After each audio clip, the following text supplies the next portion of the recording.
Let's do this damn thing. What's up, everybody? It's Brent Porche from 93.3 WMMR here, and joining me now is the co-founder, frontman, and just all-around badass from Killswitch Engage, Mr. Jesse Leach. Hello, sir. Too kind. How you doing, brother? I'm doing well. How about yourself? Yeah, a little rugged from the road, but good. Good. Yeah, Can't complain. you're joining us from Wisconsin today, right? Show day today.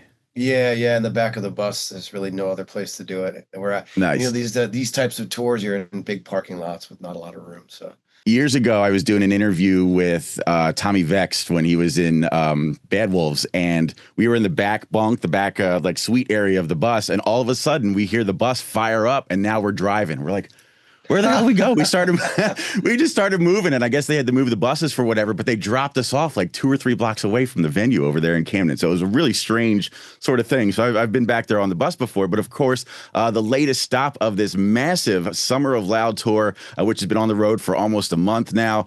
By the looks of things, I mean, scoping through all of Killswitch's social media, Instagram, especially yours, Jesse, it looks like you guys are having a blast so far.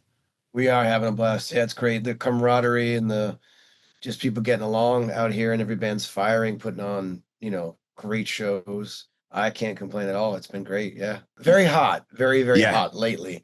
But other than that, it's been great, man.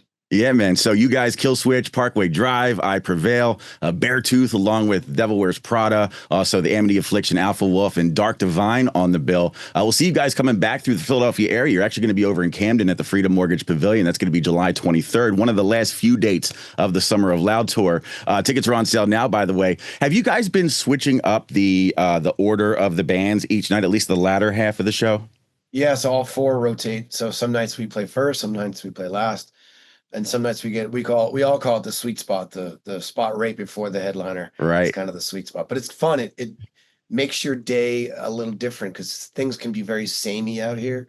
When you get used to doing the Sure. same thing every day, it's kind of fun to switch it up. I can be off stage by 7 o'clock and have a meal and watch the bands, or go out somewhere, or just rest all day, or get out and like go adventure all day, and then don't have to play till later. So it makes the day more interesting. It's fun. Nice. And you were talking about how hot it is. I mean, this particular tour, at least for me anyway, is giving me some Ozfest vibes. I feel like every time Ozfest came through the Camden area, Philadelphia area each year, it was always like 100 degrees outside. Started at like 1 o'clock in the afternoon. And it's just like either you pace yourself or you go balls to the wall, man. It has been brutal. We had over 100-degree days a few times, and you get direct sunlight coming at you sometimes. And we also, all four of the bands have some sort of pyro, so there's fire on stage. So Yeah. some of these shows we're coming off stage soaked down to our Right. socks. Right on, man. So actually, one of the first times I caught Killswitch was back in 2003 on Ozfest with Howard on the second stage. And just speaking of Ozzy, obviously everybody's been talking about Ozzy and Black Sabbath from this past weekend. Did you happen? I know it was a show day for you on July 5th, but did you happen to catch any of the recap or rewatch any of the Back to the Beginning show? Yeah, just the clips that I've seen online. I haven't sat and watched the whole thing, and it was, it's rock and roll history, really. At the end of the day, without Sabbath, where would any of us be? I'm a massive Sabbath and Ozzy fan, so it was nice to see people pay tribute to them, to the legacy. 100%. Really, it's beautiful. Yeah, absolutely. And any memorable Ozzy moments or Black Sabbath moments for you, whether it be, seeing them as a younger dude or your first time or sharing a stage with either one of them? Never got to see Sabbath or Ozzy live ever. What? Yeah, Wow. never. Just, for me, I would say the big turning point for me was seeing Ozzy on MTV when I was a kid. And it was the first song I saw was his duet with Lita Ford, close my eyes. And just the way he looked as a kid, I was like, this guy's crazy. Who is this guy? Because I had no Yeah. idea. I grew up a very sheltered Christian life. My dad's a minister, so I was not allowed to watch that stuff. So seeing it for the first time, I was like so intrigued of who this guy was, and I became obsessed with Ozzy Osbourne. And of course, I heard about the bat head and all that stuff.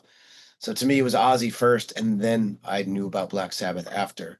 Black Sabbath was huge for me discovering them, later in my life, just because they're the godfathers of heavy metal. The sound of the guitar, everything about it, it just changed everything for me, and changed rock and roll when they came out. Yeah, same thing for me as a kid. Obviously, like watching the MTV and the music videos and all that kind of stuff. When No More Tears came out, I was like man, 11 or 12 years old. And I tried so damn hard to get that album, but my mom wouldn't let me have it because it had the parental advisory sticker on there and all that kind of stuff. It was brutal, man. But hey, speaking of cool moments at shows, I actually caught Killswitch on the Incarnate tour back in 2016, hence the t-shirt from the show. And one of the interesting and unique promo moves that you guys did on this particular tour, you guys played 5 shows over 6 nights in 5 different venues across New York City. And I was actually at the Bowery show from that particular run of shows that you guys did up in NYC. Oh, that's great. Yeah, that was a good time. I'd love to do that again sometime. That was really fun to do that. And that particular show, my mom was there, and I actually got to go up to the balcony and serenade her at that Bowery show. So it was really nice just to be close to where it used to be home for my family, and to be able to play those shows with just everybody in tow, you know, and it fun just playing small places like St. Vitus, rest in peace, Bowery Ballroom. Yeah, Gramercy. Yeah. Gramercy, yeah, it was a lot of fun. I would love to do that again someday. Well, my follow up to that was I was actually up on the balcony and you climbed up the side and you came over to the wrong side of the balcony and you actually opposite of where your mom was. And then you walked through the balcony and I got a high five from you as you were walking by before you went over to serenade your mom. It was just a really cool moment, you know, family wholesome moment there. Yeah, they came out, not this tour, the tour before that, both my parents, and I got to serenade them both. It's just fun. I just love doing stuff like that. I also just love getting down into the crowd and singing with people. It's one of the highlights, as long as it's not super dangerous, you know, because I have to really be careful with the pyro and the stage and security. But I just feel like connecting with the audience is very important. And people seem to get really stoked on that. And that connectivity is super important to me. Yeah, like I said, some of the videos I've been seeing of you online is out in the crowd, sitting up on the wall, high-fiving people as you're kind of singing and doing your thing. But another fun / insane Killswitch moment for me, and talking about getting in with the crowd and in with the people, the This Is Hardcore Fest that was here in Philadelphia. I think it was around 2014 or so, with no barricade. And I think it was you that basically said, our stage is your stage. And people just started jumping up on stage and crowd diving and all sorts of shit. And I remember people were flipping over top. I had somebody land on my head. Obviously, a couple of these songs made their way onto the Beyond the Flames home video part 2 that came out. And I can actually see myself in the video up towards the front there.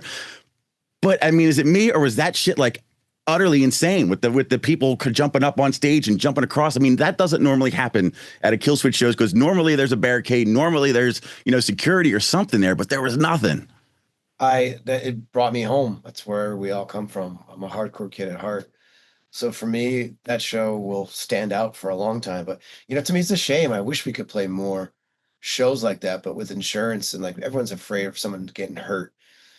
You know, when you're in a band that like the size that we are now and the way we travel, you got to be careful nowadays with that stuff. Man, I embrace it. I love it. I still go to shows like that, and I'm in the audience singing along.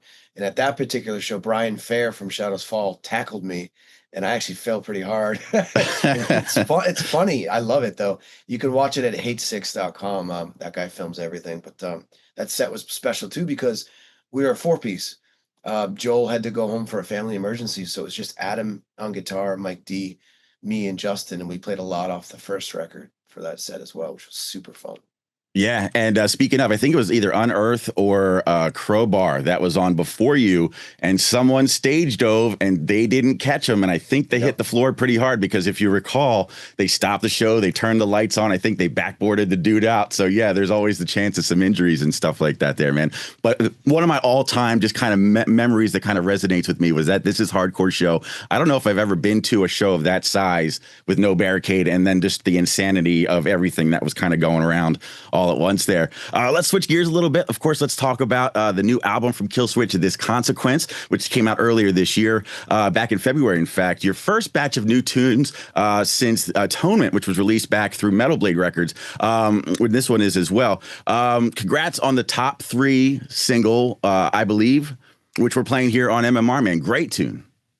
Thank you for playing it, and appreciate that. It's, you know, we try not to make such a big deal out of our accomplishments, but to me, it's pretty cool, man. It's a first time in history we've gotten a song charting that high, and it's a song I'm really proud of.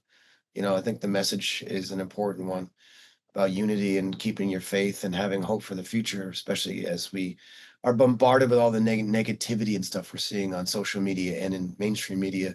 So yeah, it's a nice achievement, man. It's a nice little pat on the back on our journey as a For band. sure, man. You should be proud of that, no doubt. So this is I saw this in a recent interview. You said this was the first time in over 20 years that all of you guys were kind of in a room together working on an album, right? Oh yeah, yeah, we haven't done that since we were like in our 20s. So to Yeah, the be able sophomore album, I believe. to be able to revisit that, just a band jamming in a room is really cool, man. I still look back on those jam sessions with just fondness, and I want to do it again. It's just a completely different animal, and it really helps shape the songs differently. So I think there's a more of a raw energy that's in some of the stuff, and a little more of a visceral, like anger and pissed off. It kind of brought me back to my hardcore roots. Yeah. Just curious as to why the change after all these years. I think Adam especially was really burnt out on Atonement. And we created like 25 songs. It was just a lot of production, and he did a lot of it himself, producing it and mixing it and all, I don't think he mixed that one, but producing it and just like rewriting stuff. It's a lot of him with a laptop in his, studio, and he really wanted to switch it up. And it was his suggestion that we go back to our roots and remember why we even started the band. And I think it really helped a lot. Yeah, because if you guys wanted to change something up, you could do it on the fly because you guys were all right there, right? Yeah, and it was cool too just to see those guys work in real time as opposed to just getting an email with a demo, and then somebody tweaks the demo and resends it. To see it happening in real time was really cool too. Yeah. Excellent, man. So let's hop in the Wayback Machine. 25 years ago, I think it was last week, the release of Killswitch Engage self-titled debut album. Any chance you're gonna commemorate it at some point this year with something or other? I would like to, but I'm going to say I doubt it. If anything, some of the older songs might make their way in the set for Europe. Um, but we're just trying to push forward. I think the one time we kind of embraced an anniversary was Alive or Just Breathing. We did a little tour to commemorate that, but I think for the most part, all of our eyes are set towards the future. So if anything, maybe just slide a few old tunes back in the set. That'll Cool. probably happen. So a month ago, released 1 month ago today as a single, German metalheads Heaven Shall Burn put out a song called Number Days featuring you. How did that all come about? Well, Adam told me that they were doing a cover, which I'm honored. It's really cool that a band of, especially that size over in Europe, they do it really well. For them to sort of pay homage to us, it's really, really cool. So when I heard about it and it was like, oh, do you want to sing on the chorus? I'm like, yeah, no problem, dude. I do it all the time. It didn't take long at all. And I even added some harmonies, and the spoken part in the beginning of the song, I yelled it instead of just spoke it because I wanted to give it a different feel. And I think they did a hell of a job. It sounds massive. Is that just your voice I hear on there, or is it them as well? So I do the choruses and I do the spoken intro, and that's pretty. I might have done a little backups, but it's Okay. predominantly them. Yeah. Yeah, killer version of that song, man. Really, really dig it. What can you tell me about Killswitch's involvement with the Dogs of Hope benefit album? So our social media videographer and the guy who's out here filming everything, taking pictures of us, is our old friend Tom Begrowitz. He used to work for Century Media Records. We've known him since we were kids. Like I met him when I was like 22. So he's been with us through the duration of our career. And when we all finally got with the times and decided to get someone to come out and document and do social media stuff with us, capture stuff for social media, I should say, he was the guy for the job. And he volunteers all the time at this shelter. And it was just a cause near and dear to all of our hearts. We're all pet owners. All of us have some cats or dogs or something. So it just seemed like a no-brainer to raise awareness for people to adopt and not buy from breeders. It's really important. There's so many animals that need homes. So it just felt like a worthy cause. And why not pull out a song that we have as the B-side for this last record and put it out? And it was received really well. Yeah, real cool compilation album set for release on August the 8th. You can get it through Iodine Recordings up on Instagram if you click it through your guys' website and, of course, your Instagram as well. And you can get it on colored vinyl, which I think is super cool. Are you a vinyl fan, Jesse? Oh yeah, I got a bunch of vinyl. I got to say the most of my vinyl is reggae music, old Jamaican reggae music, Yeah. or gothic death metal. That's usually the only. I don't know why. That's just what I collect. What kind of reggae stuff? I'm down for some more. I really am into anything from the 70s. So Dennis Brown, Israel Vibration, early Bob Marley stuff. Yeah. King Tubby, I like a lot of dub. it just sounds better on vinyl. It sounds, you could just get that warmth. It's how that music was written. It's supposed to, it's how you're supposed to listen to it. I'd say the same thing for classic rock. I got a bunch of stuff from Cactus, Mountain, Allman Brothers, and I also have every single Tom Waits record on vinyl as well. Get out. Awesome, man. Yeah, and I know Killswitch. I mean, you guys have color variants of every single album, if not all of them, and it's really cool. And for the collector like me, I always make sure I have to have every single color of every single album and all that kind of stuff too. But you're right, it does sound awesome on vinyl, on that wax. I also love on your website, the killswitchengage.com, how you guys have all the charities that mean so much to you. And it's literally like right at the top of the page. You see like this consequence, purchase album here, and before you even get to the tour dates, real big, bold, there is all your favorite charities that mean so much to you, like Basil Action Network. Of course, you got the Clean Water Action, River Keeper, and Save Coastal Wildlife. Good on you, man, for having that up there. Yeah, it just really coincides with the messages in this most recent record. And I think just in general, we got to do better. Humanity has to do better as a whole. The way we treat each other, the way we treat our earth, and clearing away all of the arguments and conspiracy theories about climate change, blah blah blah blah. None of that to me is even about that. It's about just being aware of your home. Period. It doesn't matter what you believe. Do better. Do better. That's it. Take care of Yeah. your home. Yeah, and of course the latest music video for Aftermath kind of deals with that whole subject. Yeah. Yeah, because it takes one person to make a difference. Like anytime I see trash around a spot in nature, even if I'm out on my bike here on tour, I pick it up. I don't care. I pick it up, I put it in the trash. It's the least you can do, like little things, and that can lead to a much greater impact. We can all pitch in and help. It's really just as simple as that. I love it, man. I love it. I know you got a show to do coming up here shortly. Of course, you're out there in Wisconsin. We'll see you coming through Camden here shortly. You got a hell of a year coming up here, the rest of 2025. Of course, the rest of the Summer of Loud tour. You're going to be hitting Europe and all sorts of stuff. September, October, November, through the end of this year, pretty much. Yeah. But again, we're going to see you coming up here in just a couple weeks on July 23rd. It's a Wednesday. It's going to be an all-day hang. Now, I know some of this cities that this tour has been on, the show's been starting around 1 o'clock or so. I believe we're starting around 3. Does that vary from city to city? So the doors are at 1, the first band's at 3. That's usually how it works. Yeah, it just gives people time to get in and get settled to watch the bands. But yeah, the music doesn't start till 3, and it's been like that since the get-go. And I always feel a little bad for the first band because usually it's hot, like super hot. Yeah. But just come if you're gonna come. Just stay hydrated. If you're gonna drink beer, drink water as well, and stay out of the sun if you can. And if not, just be prepared to get your tan on because it's going to be a scorcher. Yeah, that's for sure. And tickets are on sale now. You can check WMMR.com, of course, killswitchengage.com for some more. And by the way, Jesse, you're a great follow on social media. Jesse_D_Leach, especially up on Instagram. Your inspirational quotes and just, some of your poems and other stuff that you put up there, man. You're a great follow. Well, thank you. I try. I do my best. Yeah, man. And I know it's you. I know you don't have some handler somewhere. I could tell that it's you, doing the posting and stuff like that. Yeah, I can't help myself. I try not to overpost, but there are moments where I just feel like I have to share things. So yeah, it's all me. I hear you, man.